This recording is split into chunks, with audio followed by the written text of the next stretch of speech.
So here we last time we see this first example, right? So here we go for the next example. So example માં શું કહેવા માગે છે, single bolted double cover butt joint is used to connect two plates of 6 mm thickness. શું કહે છે, butt joint છે. But જોઈન્ટમાં બે મેઇન પ્લેટ હોય અને ઉપર નીચે બે એને કવર કરતી કવર પ્લેટ્સ હોય, રાઈટ. શું કહે છે, બે પ્લેટ 6 mm થિકનેસની આપેલી છે કે જે આપણે અહીંયા પ્રોવાઈડ કરી છે. આ એક 6 mmની પ્લેટ છે, બીજી 6 mmની પ્લેટ છે, અને એ બંનેને કવર કરતી બે કવર પ્લેટ્સ પ્રોવાઈડ કરી છે ટોપ અને બોટમમાં, રાઈટ. નેક્સ્ટ શું કહે છે, considering the bolts of 20 mm diameter at 50 mm pitch, right. તમને 20 ડાયામીટરનો બોલ્ટ આપી દીધો છે. હવે અહીંયા બે બોલ્ટ કેમ આપેલા છે? બે બોલ્ટ એટલે આપ્યા છે કે આપણને અહીંયા શું કીધું છે, સિંગલ બોલ્ટેડ, બરાબર. એટલે ખાલી એક જ સિંગલ બોલ્ટ બંને પ્લેટ્સમાં આપેલા હશે, રાઈટ. બટ જોઈન્ટ છે એટલે, રાઈટ. તો સિંગલ બોલ્ટેડ પ્રોવાઈડ કરે છે અને ડાયામીટર આપી દીધું છે. Calculate the efficiency of the joint. Efficiency of the joint find કરવાનું કીધું છે. અને શું કીધું છે, use 410 MPa plates and 4.6 grade bolts, right. આની પરથી આપણે એની જોડે FU અને FY ultimate capacity and yield capacity આપણને ખ્યાલ આવી જશે, રાઈટ. સો સ્ટાર્ટ કરીશું આપણે આ એક્ઝામ્પલ કેવી રીતે કેલ્ક્યુલેટ કરીશું, રાઈટ. તો આમાં થોડા ઘણા ચેન્જીસ છે. અહીંયા એફિશિયન્સી ફાઇન્ડ કરવાની છે, તેની માટે એક બે એના ઇક્વેશન એક બે ટર્મ વધારે ઉમેરાશે. પણ આપણે જે બેઝિક જે ફાઇન્ડ કરતા હતા એની શિયર કેપેસિટી અને એની બિયરિંગ કેપેસિટી એ આપણે ફાઇન્ડ આઉટ કરીશું સૌથી પહેલાં, રાઈટ. તો ફર્સ્ટ આપણે જોઈશું એની shear capacity of bolt. Shearing capacity, બરાબર, બધું એક જ છે. તો અહીંયા પહેલાં આપણને ડાયામીટર આપે તો અહીંયા ડી લખી દઈએ. ડી શું આપેલું છે અહીંયા, 20 mm, રાઈટ. તો D0 શું થશે, 20 + 2 = 22 mm, રાઈટ. સો આપણને ડી ખબર પડે છે, નોમિનલ ડાયામીટર અને ડાયામીટર ઓફ હોલ બંને આપણને ખ્યાલ આવી ગયો, રાઈટ. તો શિયરિંગ કેપેસિટીનું ઇક્વેશન શું છે, DNSB = FU /√3 NN × ANB + NS × ASB. હવે આ કયો કોડ છે, કયા ક્લોઝ છે અને કયા પેજ નંબરનું છે એ તમારે લખવાનું રહેશે, બરાબર. હું દર વખતે તમને નહીં લખાવું, એ નહીં સમજાવું કે આપણે લખવાનું છે દર વખતે, બરાબર. તો હવે અહીંયા બીજી વસ્તુ જોવાની છે કે આપણે અત્યાર સુધી તો સિમ્પલ એક્ઝામ્પલ લેપ જોઈન્ટના હતા, તેમાં કેવું હતું, સિંગલ શિયર હતું, બરાબર.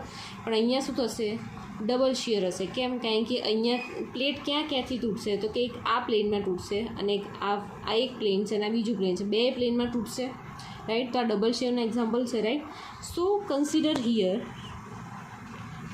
નોટ કરી લેજો, consider one shear plane is at a threaded portion and right. Second જે છે એ લખી દેવાનું અહીંયા કે સેકન્ડ શિયર પ્લેન કન્સિડર એ ધ શેંક પોર્શન, રાઈટ. એટલે સમહાઉ મતલબ એવું થઈ ગયું કે આ સપોઝ તમારું એક બોલ્ટ આ તમે પ્રોવાઈડ કરો છો, રાઈટ. આ કંઈક નીચે આવી રીતે બંધ થશે, અહીંયા હશે, અહીંયા કંઈક આ બંધ હશે અને આ તમારો ટોપનો પોર્શન છે, રાઈટ. એટલે અહીંયા આ ટોપ હશે, આવી રીતે તમારું કંઈક બોલ્ટ અને સ્ક્રૂ હશે, રાઈટ. તેનો મતલબ શું થઈ ગયો, અત્યાર સુધી આપણે કેવું હતું કે બે સિમ્પલ એક જોઈન્ટ આપેલા હોય, બરાબર. હવે આ બેમાં એક બોલ્ટ તમે પ્રોવાઈડ કર્યો હોય, બરાબર. તેનો મતલબ કે અહીંયા શેંક પોર્શન તમારો કેવો હોય, અહીંયા ઉપર ક્યાંક હોય, એટલે શેંક પોર્શનમાંથી તૂટશે નહીં, આ બધી થ્રેડેડ પોર્શન જ હશે, રાઈટ. પણ જ્યારે તમે બટ જોઈન્ટ માટે વાત કરશો તો તમારો બોલ્ટ કેવો થઈ જશે, મોટો થઈ જશે, લાંબો થઈ જશે. કેમ? કારણ કે એની વિડ્થ વધી જશે, કે જે આપણે એની જે બોલ્ટની લેન્થ છે એ વધારે પ્રોવાઈડ કરવી પડશે. કેમ? કારણ કે ઉપર એક કવર પ્લેટ બી આપી છે, નીચે બી એક કવર પ્લેટ આપી છે. તમારો બોલ્ટ જે હશે એમાં થોડો વધારે શેંક પોર્શન હશે, આટલે સુધીનો કંઈક શેંક પોર્શન હશે ને અહીંયા નીચે કેવો હશે, થ્રેડેડ પોર્શન હશે. તો તમારી જે પ્લેટ જે છે, આ પ્લેટને તમે જોવા જાઓ બરાબર. તો આ થ્રેડેડ પોર્શનમાંથી તૂટશે અને આ જે છે એ શેંક પોર્શનમાં બી તૂટશે, રાઈટ. એટલે આપણે શું અહીંયા કન્સિડર કરી નાખ્યું કે કન્સિડર એટલે એક શિયર પ્લેન જશે એ થ્રેડેડ પોર્શનમાંથી તૂટશે અને બીજું શિયર પ્લેન છે એ શેંક પોર્શનમાંથી તૂટશે, રાઈટ.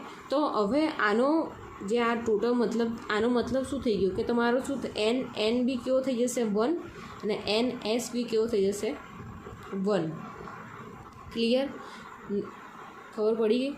તો હવે આપણે અત્યાર સુધી શું ફાઇન્ડ કરતા હતા, ખાલી ને ખાલી એ એન બી, ખ્યાલ આવ્યો. હવે આપણે શું ફાઇન્ડ કરીશું, એ એસ બી. હવે એ એન બી શું કહેવા માગે છે અને એ એસ બી શું કહેવા માગે છે. એન બી મતલબ નેટ એરિયા ઓફ બોલ્ટ અને એસ બી મતલબ શેંક એરિયા ઓફ બોલ્ટ. હવે શેંકનો મતલબ તમને ખબર છે કે શેંક એટલે એમાં કોઈ જ કોએફિશિયન્ટ એડ નહીં થાય, પ્યોરલી એનો જેટલો એરિયા હશે બોલ્ટનો, બરાબર.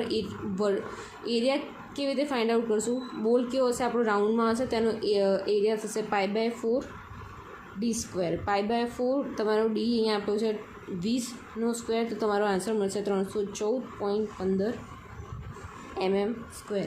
આ તમને મળી ગયો એ એસ બી, શેંક પોર્શનનો એરિયા ફાઇન્ડ કર્યો છે, રાઈટ. તમે એન બી એટલે નેટ એરિયા. નેટમાં મેં તમને પહેલાં જ કીધું હતું કે જ્યારે નેટ યુઝ થાય એનો મતલબ કે 0.78 એડ કરી દેવાના. આ ફિક્સ છે કે જ્યારે નેટ હોય ત્યારે 0.78 એડ કરી દેવાના. 0.78 મલ્ટીપ્લાય π/4 d². π/4 d²નો ઓલરેડી આન્સર તમને મળેલો છે, બરાબર. તો આ તમે અહીંયા ઉપર મૂકશો, બરાબર. તો આનો આન્સર કંઈક મળશે 245 mm². એ એન બી મળી ગયું, એ એસ બી મળી ગયું, બરાબર. એન ખબર છે, એન એસ ખબર છે, એફ યુ ખબર છે. એફ યુ કેટલો છે, અહીંયા આપણને ગ્રેડ કેટલો આપ્યો છે ઉપર બોલ્ટનો 4.6 ગ્રેડનો બોલ્ટ. તો એફ યુ તમને મેં શીખવાડ્યું હતું કે એફ યુ કેવી રીતે લેવાનું, તો કે આ પોઈન્ટની આગળની જે સંખ્યા હોય એના મલ્ટીપ્લાય બાય 100. તો આ કેટલું થઈ ગયું 400 થઈ ગયું. તો અહીંયા બધી વેલ્યુ આપણી પાસે છે તો મૂકી દઈશું 400 ડિવાઈડ બાય √3. એન આપણે અહીંયા કન્સિડર કર્યું છે 1. એ એન બીનો આન્સર મળ્યો છે આપણે 245 પ્લસ એન એસ આપણે કન્સિડર કર્યું છે 1. એ એસ બીનો આન્સર મળ્યો 314.15. તો આ બધાનું જે કરીશું તો એનું આન્સર આવશે લાસ્ટમાં 129.130 ન્યૂટન. ન્યૂટનનું કિલોમીટરમાં કરવું તો એને ડિવાઈડ બાય 1000 કરવા પડે, તો કે 1, 2 અને 3. તો આનો આન્સર મળશે 129.13 કિલોન્યૂટન. આ મળી ગયું VNSB. પણ આપણે ડિઝાઇન કરવા માટે એને શેના માટે ડિવાઈડ કરવું પડશે, ફેક્ટર ઓફ સેફ્ટીથી. તો 129.13 divide by 1.25 is equal to 103.30 kilonewton VDSB. Shearing કેપેસિટીની આપણે વેલ્યુ મળી ગઈ. તો આ કેવું થશે ઇક્વેશન તમારું 1 આવી ગયું. સિમ્પલ. શિયર કેપેસિટી શોધતા હોય ફાવે. હવે અહીંયા આપણને એવું કીધું નથી ક્યાંય કે જે આપણે કવર પ્લેટ ઉપર ટોપ અને બોટમમાં પ્રોવાઈડ કરી છે એની થિકનેસ કેટલી છે, રાઈટ. તો આપણે અહીંયા એની માટે ઇક્વેશન છે કે આ તમને તમારા કોડમાં બી આપેલું છે, thickness of cover plate which is greater than 5/8 multiplied by thickness of main plate, right. તો આપણી થિકનેસ ઓફ મેઇન પ્લેટ આપણને ખબર છે કેટલી છે 6. તો આનો આન્સર મળશે 3.75 mm. તો 3.75 mm ની તો લેવાની, તો આપણે અપ્રોક્સ લઈ લઈએ 4 mm ની થિકનેસ, રાઈટ. તો આનો મતલબ શું થઈ ગયો કે કવર પ્લેટ આપણે જે અહીંયા પ્રોવાઈડ કરી છે એ જ કેવી થઈ ગઈ, આ 4 mm કવર પ્લેટ, 4 mm ની કવર પ્લેટ, રાઈટ. જો તમને આ 4 મેન્શન ના કર્યું હોય, આ મેં જાતે ફિગર ડ્રો કરી છે, આ ફિગર તમને આપેલી નહીં હોય એક્ઝામમાં, રાઈટ. આ ઉપર જે એક્ઝામ્પલ તમને રકમમાં દેખાડ્યું હતું એ મેં એના પરથી મેં નીચેનું ડ્રો કર્યું છે, રાઈટ. સો 4 mm થીક કવર પ્લેટ્સ આપણે ક્યાંથી એનો આન્સર આવ્યો અહીંયાથી, આ ઇક્વેશન પરથી. 5/8 થિકનેસ કરતાં કેવી હોવી જોઈએ વધારે, એટલે કે આપણે 4 લઈ લીધી, 3.75 છે એટલે આપણે અપ્રોક્સિમેટ 4 લઈ લીધી, રાઈટ. હવે આપણે એક વસ્તુ જે આપણને ખાસ ખ્યાલ છે એ છે કે મેં તમને કીધું હતું કે કઈ થિકનેસ 2 થી વધારે થિકનેસ પ્રોવાઈડ કરી હોય પ્લેટની તો આપણે કઈ થિકનેસ અઝ્યુમ કરવાની કે જે મિનિમમ હોય, રાઈટ. તો આપણે કવર પ્લેટ જોઈએ તો સમ ઓફ તો અહીંયા જોઈએ sum of thickness of cover plate કેટલી થઈ જશે આપણી, એક છે 4 mm, તો 4 + 4 = 8 mm, બરાબર. અને આપણે લેવાની કઈ છે મેં તમને પહેલાં જ કીધું કે ટેક મિનિમમ રાઈટ, કે સ્મોલર જેટલી હોય તમારી થિકનેસ એ લેવાની છે. બરાબર.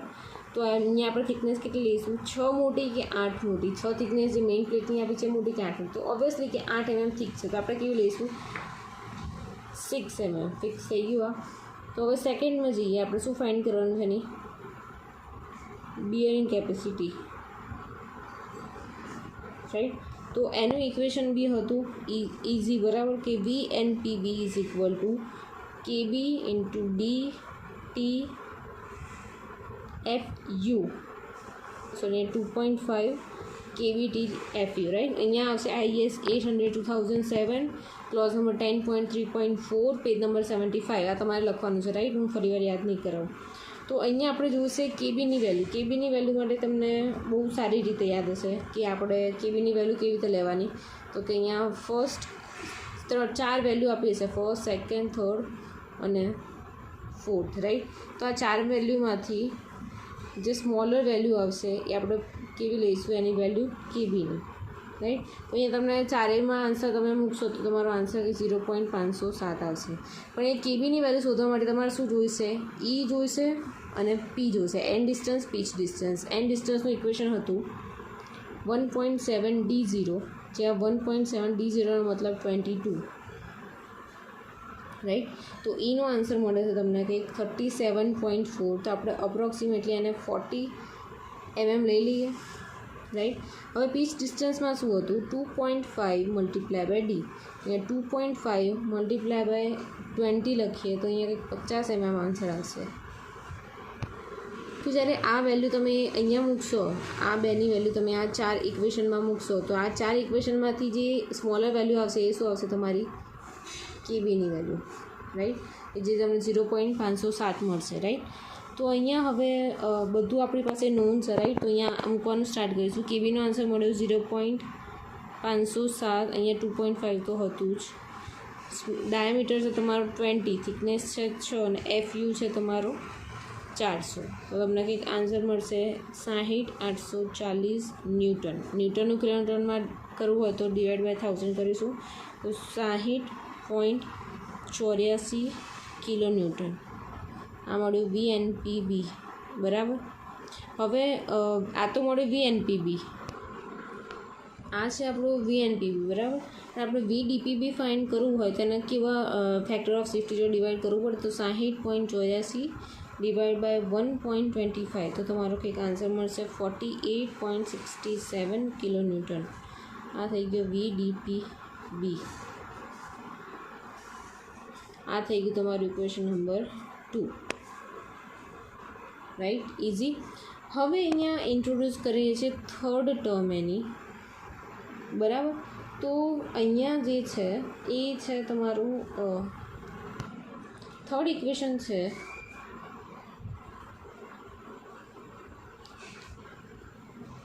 strength of plate due to rupture of critical section. આ કેમ ફાઇન્ડ આઉટ કરે છે, કારણ કે આપણને અહીંયા જોઈએ છે એક્ઝેક્ટલી એફિશિયન્સી, રાઈટ. તેની માટે આ ઇક્વેશન તમને પ્રોવાઈડ કરેલું હશે IS 800/2007. આ એટલે હું લખું છું કારણ કે તમારે આ ફર્સ્ટ ટાઈમ આ યુઝમાં લેવાનું છે, એટલે IS 800/2007, clause number 6.3.1, page number 32, right. So બીજું અહીંયા એક વસ્તુ છે કે તમને અહીંયા આગળ આપેલું હતું કે પીચ આપેલી હતી તમારી પીચ કેટલી હતી, 50 mm. પીચ એટલે તમને ખબર જ છે કે centre two centre distance between this bolt, right. તો અહીંયા ઇક્વેશન તમને આપ્યું છે TDNનું એ 0.9 ANFU/γ/m1, રાઈટ. તો અહીંયા નેટ એરિયા તમને કહે છે, એ નેટ એરિયા, રાઈટ. તો 0.9 આવી ગયું. હવે નેટ એરિયા કહેવાનો મતલબ શું થઈ ગયું કે તમારી જે પીચ હોય એમાંથી કેટલો તમારો બાદ થઈ જશે, બોલ્ટ બાદ થઈ જશે. હવે એ પીચમાંથી બોલ્ટ બાદ થશે. હું તમને એક સિમ્પલ એક્ઝામ્પલ કહું આ થયું તમારું સપોઝ આ બે બોલ્ટ વચ્ચેનું ડિસ્ટન્સ તમને આ સેન્ટર ટુ સેન્ટર, હા, સેન્ટર ટુ સેન્ટર ડિસ્ટન્સ તમને આટલું આપ્યું છે 50 mm, બરાબર. સેન્ટર ટુ સેન્ટર ડિસ્ટન્સ આપ્યું છે. હવે આપણને અહીંયા શું કીધું છે કે નેટ એરિયા મતલબ કે આ તમારું જે પીચ જે છે એમાં જે બી વસ્તુ આપતું હોય, સપોઝ બોલ્ટ આવતો હોય, હોલ આવતો હોય, તે બધા કેવા થઈ જશે? માઇનસ થઈ જશે. તો હવે એ વસ્તુ જોવાનું કે અહીંયા જોશો તો કે પીચ ડિસ્ટન્સ જે છે આટલો જ આપણે એરિયા કેલ્ક્યુલેટ કરવાનો છે. તમને આટલો જ એરિયા કેલ્ક્યુલેટ કરવાનું લોકો કહેશે કે આ એરિયા કેટલો છે, બરાબર. તો આપણને ઓલરેડી ખબર છે કે પીચ ડિસ્ટન્સ આપણને ખબર છે કે 50 છે.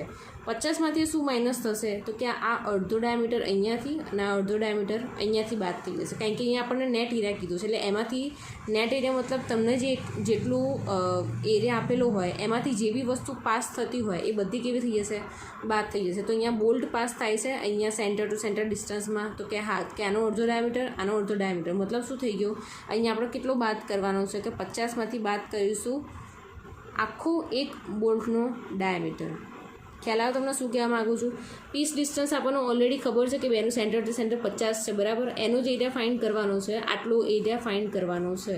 તો એમાં અહીંયા અડધો બોલ્ટ અહીંયા અંદર આવે છે સેન્ટર ટુ સેન્ટરમાં, અહીંયાથી અડધો પ્લસ અડધો, એટલે આ હાફ પ્લસ આ હાફ, એટલે આપણે કેટલો બાદ કરી નાખીશું? -1 બોલ્ટ ડાયામીટર. તો આપણે અહીંયા શું મળશે? 0.9 AN, એટલે કે 50 પીચ છે. ડાયામીટર ઓફ હોલ કેટલો છે? 1 diameter of hole 22 multiply by એની થિકનેસ. જ્યારે એરિયા લેશો ત્યારે B ક્રોસ T તો થશે જ. તો તમારું આ એનું જે ડિસ્ટન્સ જે છે આપણે વાત કર્યું એનું મલ્ટીપ્લાય બાય એની thickness, multiply by 6 multiply by FU, તો આપણને ખબર જ છે. હવે અહીંયા બીજી વસ્તુ જોવાનું છે કે આ FU શું આવશે? તો તમે જ્યારે આ FU નીચે તમે જ્યારે ડિસ્ક્રિપ્શન આપ્યું હશે કે TDN શું છે, ગામા M1 શું છે, AN શું છે, FU શું, તેમાં FU આપ્યું હશે કે સ્ટ્રેન્થ ઓફ પ્લેટ કીધું હશે. તો પ્લેટ માટે આપણને ખબર છે કે 410 છે તે મૂક્યા. M1 તમને ખબર છે 1.25 ફિક્સ છે, બરાબર. તો આનો આન્સર કંઈક આવશે 49593.6 ન્યૂટન. તો તમે આનો TDNનો મેઇન આન્સર આવશે તમારો 49.59 કિલો ન્યૂટન, બરાબર. તો આ થઈ ગયું તમારું ઇક્વેશન નંબર 3. હવે ફર્સ્ટ, સેકન્ડ અને થર્ડ જે ત્રણે ઇક્વેશન મળ્યા એમાંથી સૌથી મિનિમમ વેલ્યુ હશે એને આપણે શું કહેવાશે? Strength of joint per pitch length. આપણે શેની સ્ટ્રેન્થ ફાઇન્ડ કરી? જોઈન્ટની, રાઈટ. તો એ ત્રણેયમાંથી તમે જોવા જશો તો મિનિમમ મળશે તમને 48.67 કિલો ન્યૂટન, બરાબર. હવે અહીંયા એક બીજી વસ્તુ છે કે આ આપણે શું ફાઇન્ડ કરી કે નેટ ફાઇન્ડ કરી, રાઈટ. કે ચલો સ્ટ્રેન્થ ઓફ જોઈન્ટ હતું એઝ પર પીચ, બરાબર. જે જોઈન્ટનું હતું એના સ્ટ્રેન્થ ફાઇન્ડ કરી. હવે એવી જ રીતે એ જ ઇક્વેશન આપણે શું ફાઇન્ડ કરીશું? Strength of solid plate per pitch length. First શું આપણે ફાઇન્ડ કર્યું? જોઈન્ટ માટે ફાઇન્ડ કર્યું, એટલે એમાંથી જે બોલ્ટ પાસ થતા હતા એ બધા આપણે માઇનસ કરીને અને આપણો આન્સર આવ્યો, બરાબર. સેકન્ડ શું? સોલિડ પ્લેટ, એટલે આખી પ્લેટ જે છે એ એઝ અ પ્લેન આપણે થાય, સોલિડ ધારી છે, બરાબર, કે એમાંથી કશું પાસ આઉટ થતું નથી. તો એની એફિશિયન્સીનું જે આ ઉપર ઇક્વેશન હતું એ સેમ ટુ સેમ આવશે કે TDN is equal to 0.9 FU divide by gamma M1. અહીંયા AN કેમ નહીં આવે? કારણ કે AN આપણે ઓલરેડી આપણે જોઈન્ટમાં કન્સિડર કરી નાખ્યું છે. આ કેવી પ્લેટ છે? સોલિડ. તો ખાલી ને ખાલી એનો કેટલો આવશે? એરિયા આવશે, રાઈટ. તો તમને ખબર છે કે પીચ ડિસ્ટન્સ કેટલું છે? તો કે 50 અને થિકનેસ એની છે 6. FU 410 ખબર છે, ડિવાઈડ બાય 1.25. તો આનો TDN કેવો આવી જશે? 88,560 ન્યૂટન, બરાબર. તો આને કિલોમીટરમાં કન્વર્ટ કરશો કેટલો? 88.56 કિલો ન્યૂટન. તો આ TDN મળી ગયો. આ આન્સર મળે કેવો હતો? સોલિડ પ્લેટ માટે હતો, રાઈટ. તો હવે એફિશિયન્સી ઓફ જોઈન્ટ ફાઇન્ડ કરવાનું ઇક્વેશન શું થશે? તો કે efficiency of joint is equal to strength of joint per pitch length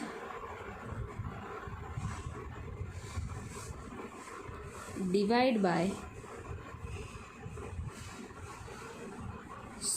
strength of solid plate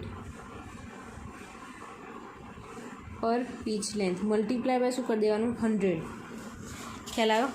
તો અહીંયા ઇઝી થઈ ગયું તમારી માટે આઈડેન્ટિફાઈ કરવું કે આપણે ક્યાંથી કઈ વેલ્યુ લેવાની છે. તો કે strength of joint per pitch length ક્યાંથી આવ્યો? તો કે આપણે 3 જે વેલ્યુ મળી હતી એ 3માંથી આપણે કેવી લીધી? મિનિમમ વેલ્યુ એ આપણે કેવી આવી ગઈ? Strength of joint per pitch length મળી ગઈ. હવે આ strength of joint per pitch length કેવી રીતે મળી આપણને? તો કે એ બાયફર્કેશન કર્યું કે શિયરિંગ કેપેસિટી ઓફ બોલ્ટ કઈ વસ્તુ આપણે જોઈન્ટ છે. તો કે એ 2 મટીરિયલ આપણો અવેલેબલ છે, એક પ્લેટ અને બીજું બોલ્ટ, રાઈટ. તો પ્લેટની આપણે કેપેસિટી ફાઇન્ડ આઉટ કરી નાખી, બોલ્ટની આપણે 2 ફાઇન્ડ કરી, શિયર કેપેસિટી બિયરિંગ કેપેસિટી. તો ત્રણેયની કેપેસિટી આપણે કમ્પેર કરી અને એમાંથી જે મિનિમમ આવશે એના પરથી આપણે ડિઝાઇન કર્યો છે આપણો જોઈન્ટ, બરાબર. તે આપણને મળી ગયો. હવે સ્ટ્રેન્થ ઓફ સોલિડ પ્લેટ કેવી રીતે ફાઇન્ડ કરવાની? તો કે ઇક્વેશન આ જ છે, પણ આમાં શું થશે, ખાલી આપણે એઝ અઝ્યુમ કરીએ છીએ કે તમારી જે પ્લેટ છે એ સોલિડ છે, બરાબર. એની એફિશિયન્સી આપણે કેવી રીતે ફાઇન્ડ કરી નાખીશું? તો ઓબ્વિયસલી એની એફિશિયન્સી કમ્પેર કરવી હોય તો કેવી રીતે થશે? તો કે કોઈ બી વસ્તુ સોલિડ હોય તો ત્યારે કેટલી સ્ટ્રેન્થ આપે છે અને જ્યારે એમાં હોલ હોય કે એમાં કંઈક નેટ એરિયા પ્રોવાઈડ કર્યો હોય ત્યારે કેટલી સ્ટ્રેન્થ આપે છે. તો એનું આપણે ડિવિડેશન કરીશું તો આપણને કેટલું મળશે કે એ જોઈન્ટની એફિશિયન્સી કેટલી વધવાના ચાન્સ છે, રાઈટ. તો મૂકીશું આપણે અહીંયા value 48.67 divide by 88.56 multiply by 100. તો કે આનો આન્સર મળે છે 54.96%. તો આ શું તમને મળી ગઈ એની efficiency of joint, right. Easy હતું, ખબર પડી ગઈ. જો ના પડી હોય કોઈ બી ટોપિકમાં કે કોઈ બી ઇક્વેશનમાં કે જ્યાં તમને થોડો ડાઉટ લાગતો હોય તો તમે ઇઝીલી પૂછી શકો છો મને, રાઈટ. અને હા, આના જે એક્ઝામ્પલ છે ટ્યુટોરિયલ અને અસાઇનમેન્ટ બંનેના હું અલગ અલગ આપીશ એક્ઝામ્પલ ગણવા માટે, રાઈટ. તો આ ચેપ્ટર પતે આના પછીનો બસ એ ક્લાસ રહેશે લેક્ચર કે જેમાં હું એક લાસ્ટ એક્ઝામ્પલ ચલાવીશ, પછી આપણું બોલ્ટેડ કનેક્શન ઓવર થઈ જશે, રાઈટ. તો તમને હું 2-3 દિવસમાં એનું ટ્યુટોરિયલ અને અસાઇનમેન્ટ બનાવીને તમને આપી દઈશ. તો આમાં જો ડાઉટ આવતો હોય તો મને કહો. આના પછીનો હવે લાસ્ટ લેક્ચર એક જ હશે કે જેમાં હું બોલ્ટેડ કનેક્શન એક્સપ્લેન કરીશ. તો ચેપ્ટર પત્તા સુધીમાં તમને કોઈ ડાઉટ હોય તો મને પહેલાં જ કહી દેજો, બરાબર. પછી નવું ચેપ્ટર ચાલુ કર્યા પછી જૂના ડાઉટ ના લાગતા. ઓકે.